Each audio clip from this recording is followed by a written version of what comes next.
Hey friends, welcome back to the channel. In this video, I'm going to be discussing 9 tips for new gold stackers. For me, I've been stacking almost a year now, and these are the things I have learned either through research or first-hand experience. Obviously, I'm pretty new to stacking myself, and there are many people who have been stacking much longer than me, and some have been stacking decades. So if you are one of these veteran stackers, then drop a comment. I'd like to hear any new tips you have. This video is the video I wish I saw when I started out a year ago, when I first started my stacking journey to financial prosperity. So let's jump straight into it. My first tip 1, is to figure out your buying strategy. When doing this, you should consider your financial situation because there are different sizes and types of gold. So before I elaborate on this tip further, I first want to answer the question of what is meant by carats. So carats, they are often abbreviated as K. So a 24K gold coin is basically 100% gold, but in reality they are like 99.99% pure or 99.9%. So think of carats as a fraction that represents how pure the gold is. For example, if a gold coin is 24 carat, that's 24 out of 24, which is 100% pure or 1 whole gold. And 22 carat is 22 out of 24, which is 91.67% pure gold. And 12 carat is 12 over 24, which is 50% pure. This is because 12 is half of 24. So now that we know what carats are, I can carry on discussing tip 1. So there are different sizes of gold, different sizes and types. You can get bars, coins.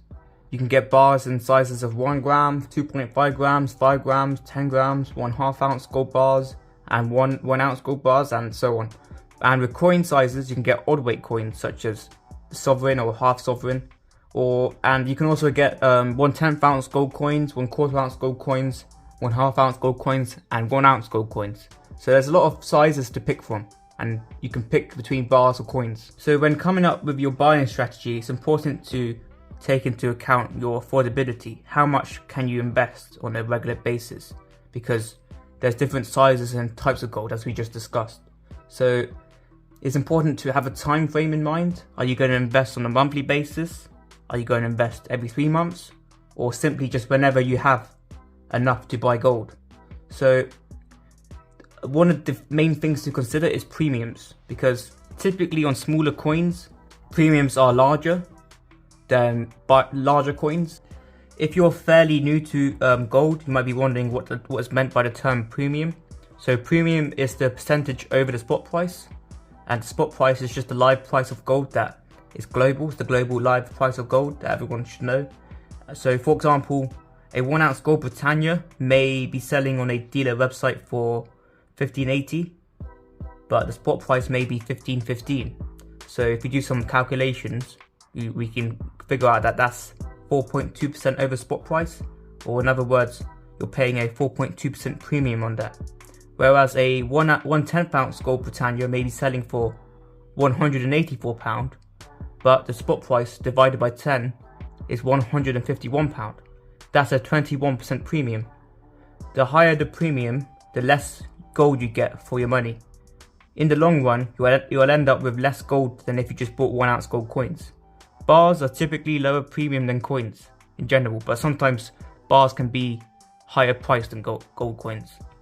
Bars may be cheaper by about 1 or 2%, more often than not, but coins like the Britannias come with more security features.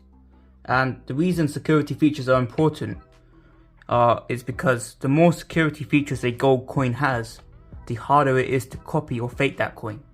Hence why you should buy gold coins that have more security features, because it allows you to have more confidence that you're buying real gold. Bars are easier to fake. So for example, on the gold Britannias, they have a hologram feature that when tilted changes between a padlock and a trident. So once you have considered your affordability and your level of risk when it comes to buying fakes, you can determine your strategy. So now we're going to move on to tip 2, which is to shop around to get the best deal. It's very important to not buy from the first dealer or shop you find.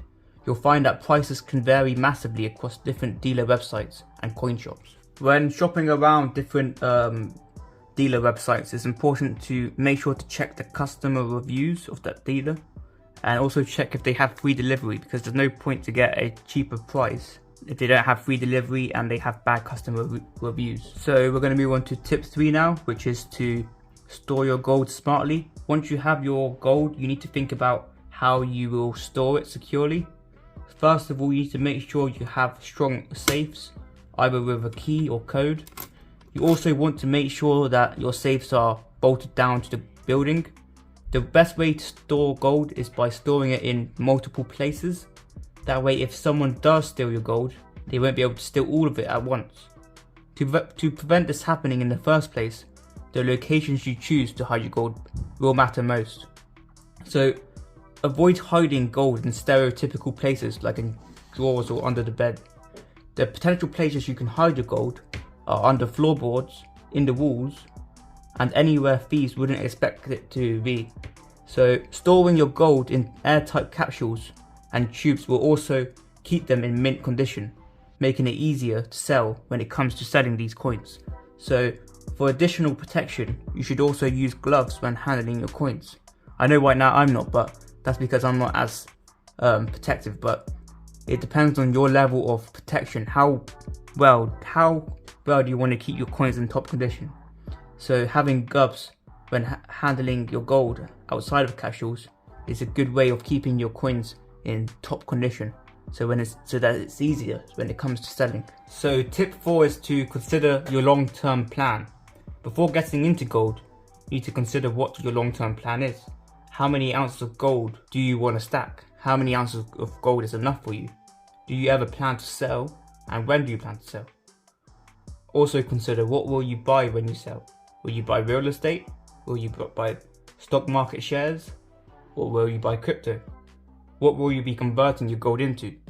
Or will you just simply be converting it into cash? Is your plan more short term, say 5 to 10 years? Or is your plan more long term, 10 years plus, between 10 and 40 years? So most people who buy gold have the goal of eventually buying real estate with the gold, as the price of gold appreciates over time. Some people just want enough gold to retire early at, like, say, age 50 years old, and rely on gold as a retirement pension fund to live on. So you need to consider what your long-term plan is. How many ounces of gold do you want, and what do you want to buy when you sell that gold? So the 5th tip is to understand the economics of gold. And as an economics student, I should be able to explain this quite well. So the fundamental concept in economics is supply and demand. If you increase supply of something and keep demand the same, the price will drop. But if you increase the demand of something but keep supply the same, the price will go up. There's only so much gold on Earth, and the world population is always growing in the long run. We hit 8 billion recently. So this makes it very obvious that increases in demand will massively outweigh any increases in the supply of gold. And even the supply is limited to the extent of the gold reserves that are in the ground until they are fully depleted. This means that in the long run, the price of gold is bound to go up in real terms. What's the difference between nominal and real terms? So I'm going to use a simple example to explain the difference between nominal and real. So let's say there's an economy where there's 5 apples that also has 5 people as well as $5 in the economy. This means that there is 1 apple per person and $1 per person, as well as $1 per apple if divided equally. So now we're going to look at 2 scenarios. Scenario 1, where the central bank print more money, ceteris paribus. So if the money supply increases from $5 to $10, so if it doubles, but there are still 5 apples and still 5 people, then each apple will be worth $2, but also each person will have $2. What happened here is nothing really changed in real terms, but rather the nominal price of apples went up, but also the GDP per capita also went up. We call it nominal because each person doesn't have to work harder to buy those 5 apples, because they are compensated by income raises. The real inflation rate was 0%, but the nominal inflation rate was 100%, because the price of apples went up by double. So So that's nominal inflation. But we're going to look at scenario 2. Let's say that the population increases. If the population doubles from 5 to 10 people, but there are still 5 apples and still $5, then each person will have 50 cents each, and each apple will cost $1 each. So this is real inflation, because now each person has to work twice as hard just to buy one apple. Real inflation is caused by scarcity, either because of increased population or depleting scarce resources. The real inflation rate here was 100%, but the nominal inflation rate was 0%, because each apple still cost $1, the same as before the population increase. It's just that they have to work twice as hard to buy the apple, because they only have 50 cents each on income. So now if we apply this to gold, we know that the population will keep increasing, the money supply will also increase, but that only affects things on nominal terms. What affects things on real terms is population. Eventually it will get harder to work for 1 ounce of gold as the population increases. In 2000, the average US income was $42,000 and spot price was $300. Just to keep calculations simple, let's assume you can spend 100% of that income on gold. You would be able to buy 140 ounces of gold in that year. In 2023, the average US income is $53,000 and the gold spot price is currently $1,818. That means you can currently buy only 29 ounces of gold per year. So as you can see, it is getting harder and harder to buy gold because of real inflation, not nominal inflation. And this trend will continue as the population increases. I wouldn't be surprised if 1 ounce of gold went to being the same price as the average annual income, because I can see that this is the trend. So my sixth tip 6 is to have some variety in types and sizes. It's worth considering not purely stacking just one size or one type of gold. If your strategy is buying gold coins but you want mainly 1 ounce Britannias, perhaps keeping them to around 60% of your stack and have 20% foreign coins such as US Eagles and Canadian Maples. The other 20% you could divide into smaller fractional gold coins such as the 1/2 ounce, the 10th ounce and the 1/4 ounce. My reasoning behind this is to have some liquidity in case you need to sell in an emergency situation. Fractional gold is more liquid when it comes to selling because they are more affordable to buyers, meaning you can find a buyer faster. By liquid, I mean the speed at which you can convert your gold into cash. The reasoning behind having some foreign coins is in case you ever move to one of those countries or need to escape to a country in an apocalyptic situation, which is very unlikely. But for example, if you ever plan to go to the United States, you may want to stack some American Eagles or Buffaloes, simply because they are more recognized in the States, which makes them more easier to sell when it comes to selling them if you brought them with you. Another reason is stacking foreign coins adds more variety to your stack, which makes you get less bored of just stacking the same coin. Stacking a variety of coins can motivate you to make the next purchase. So my tip 7 is don't invest more than you can afford. When investing in gold, it's very important to bear in mind that gold does not go up in price every single year. There have been some periods where gold has gone down more than 3 years in a row, such as the period between 2012 and 2015. However, as we all know, gold goes up in the long run, and it has averaged roughly 10% gains per year since 1969. So if you are going to invest, you should be prepared to wait years. Most gold stackers are prepared to wait 10, 15 or 20 years. Don't go all in on gold in case you need an emergency fund. If you put everything into gold, you may be forced to sell at a loss when it comes to an emergency that requires quick cash. Like, let's say your car broke down or you had to pay a medical bill, which is very common in the US. So have enough cash to cover monthly expenses for at least 3 or 4 months before investing into gold. So tip 8 is to consider adding some silver to your stack. Silver may have more upside potential than gold, but be wary that silver is also more volatile than gold. Personally, I wouldn't invest more cash into silver than gold. The gold to silver ratio currently is 80:1, so for every 80 ounces of silver, there's 1 ounce of gold. And at one point in history, it used to be 12 to 1. So 12 ounces of silver for 1 ounce of gold. So if it did go back to this ratio, then we will see massive upswings in silver, in the price of silver, and that will massively outweigh the gains from gold. So if this is the case, you don't need to hold a lot of silver, since you only need to own a bit to make big gains. So potentially we could see 3-digit silver prices in just a matter of years, and in the long run it is inevitable because silver bullion is almost as scarce as gold bullion if you look at the numbers. Before buying silver and gold, determine your gold to silver ratio, meaning how many ounces of silver will you have for every ounce of gold you own.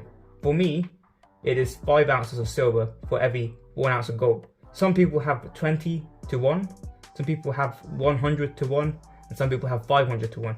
But personally I prefer 5 to 1 because silver takes up a lot of space, and I know that I don't need to hold a lot of it to make big gains, if there are big gains to be made. So the final tip 9, is to beware of the pitfalls. So the first pitfall is being scammed with fake gold.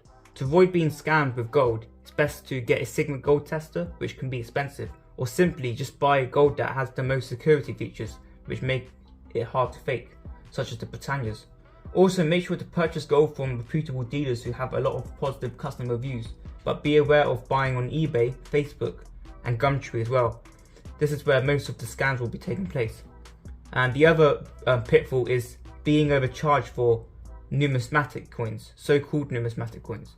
If you want to invest into gold, it's best to stay away from numismatic coins. If you buy coins because you like the history behind them, then this isn't investing, this is just a hobby. So it's difficult to resell numismatic coins for the same price you bought them. So if you want to avoid big losses, stay away from numismatic gold coins, unless you feel you know how to game the numismatic market, or if you are just interested in the history and not making the profit. So the other pitfall is the potential of being robbed if you don't keep quiet about your gold. So if you want to avoid being robbed of your gold, don't tell a lot of people about your gold. The only people that should know about your gold are your family members who are living with you, but even that is still risky, but because they can retell someone. So the less people know, the better.